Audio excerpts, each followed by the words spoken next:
किसान वाली बात की आप, किसान आंदोलन जब चल रहा था तो इसमें हरियाणा के, पंजाब के किसान अधिक संख्या में थे।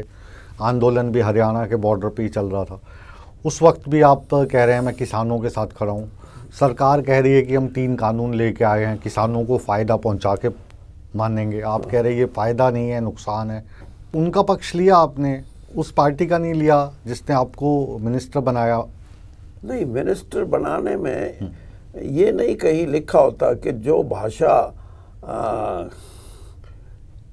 लिखी जाए वही भाषा मंत्री बोले। यही बात मैं अभी आपको कह रहा था कि आपके अपने ख्यालात क्या हैं किसी चीज़ के बारे में। हो सकता है वो सरकार को भी ये नज़र आए, और मैं कोई आपको छिपा के बात नहीं करता। मेरे को एक बहुत बड़े आदमी ने ये बात कही थी कि जो बात आप कह रहे थे, प्रधानमंत्री जी ने एक स्टेज पे किसी को कहा कि जिसने भी मुझे ये कहा कि ये चीज़ें कर दो, अब मैं ये मानता हूँ कि वो जिसने भी ये बात कही शायद वो हमारे हित में नहीं थी, और इसीलिए उन्होंने बेबाकी से ये कहा।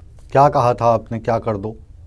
नहीं, उन्होंने, किसी ने प्रधानमंत्री जी को ये कहा। अच्छा, आपने नहीं कहा था? ना, कि आप you go with all these 3 legislation, कुछ नहीं फर्क पड़ता। हमने इसको स्टडी कर लिया, सब कर लिया, और कोई लंबी चौड़ी बात नहीं है।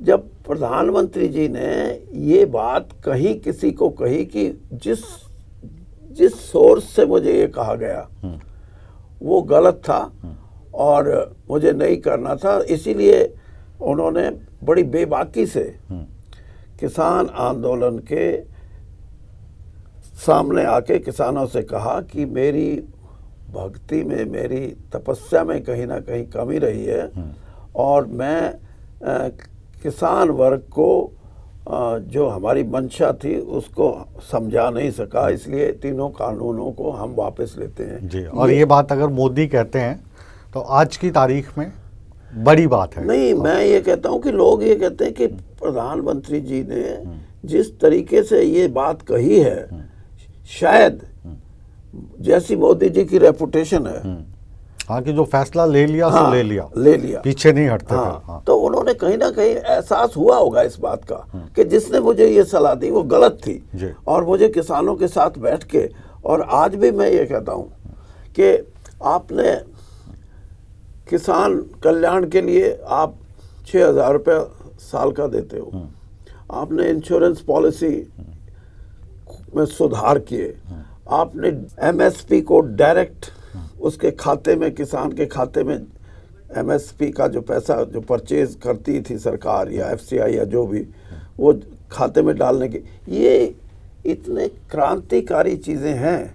लेकिन इसका लाभ हमारी पार्टी को जो मिलना चाहिए था, वो एक बात से ही सारे उससे हम धराशायी हो गए, कमज़ोरी हो गई हमारी। धराशायी तो नहीं है, मैं ये तो नहीं मैं मानता, लेकिन कमज़ोरी ये हो गई कि उसकी वजह भी देखिए। उस लेजिस्लेशन में अब जो बात प्रचारित हुई और प्रसारित हुई वो ये थी कि किसान के मन में ये बात गई कि ये अगर कानून रहेंगे तो मेरी जमीन छिन जाएगी। और किसान आंदोलन कितने हुए हैं, मैं आपको एक एक करके बता सकता हूँ। वो आंदोलन ज़्यादा लंबे क्यों नहीं चले, या उनको इतनी बड़ी सफलता क्यों नहीं मिली?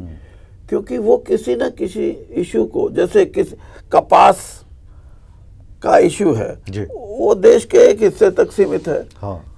कोई गेहूं की बात करता है, वो किसी एक हिस्से तक सीमित है, लेकिन ये कॉमन कॉज था किसान के लिए। ये भी कहते, लेकिन कुछ राज्यों तक ही सीमित था, ज़्यादा इसमें मतलब बहुत सारे राज्यों को इससे फ़र्क नहीं पड़ रहा था। कुछ यूपी के वालों को पड़ रहा था, थोड़ा सा मतलब हरियाणा वालों को पड़ रहा था। ये नहीं है। पंजाब में मंडी बोर्ड पहले से ही है। नहीं, ये बात मैं इसको दूसरी तरीके से मानता हूँ। जब एक कॉज बन जाता है कि मेरी ज़मीन जाएगी, तो मुझे फिर कोई चीज़ अच्छी नहीं लगती, कुछ भी आप कहो।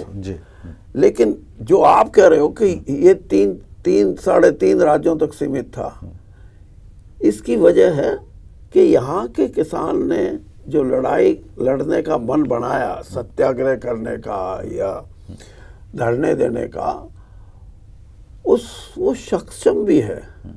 ग्रीन रेवोल्यूशन एक सबसे बड़ा कारण था कि इस देश का उत्तरी भाग में जितना किसान को संपन्नता मिली है आर्थिक तौर पे, और आप ये भी मानिए कि 1966 से जब से एमएसपी शुरू की गई जी। उसका 25-30 साल तो प्रभाव बहुत अच्छा रहा।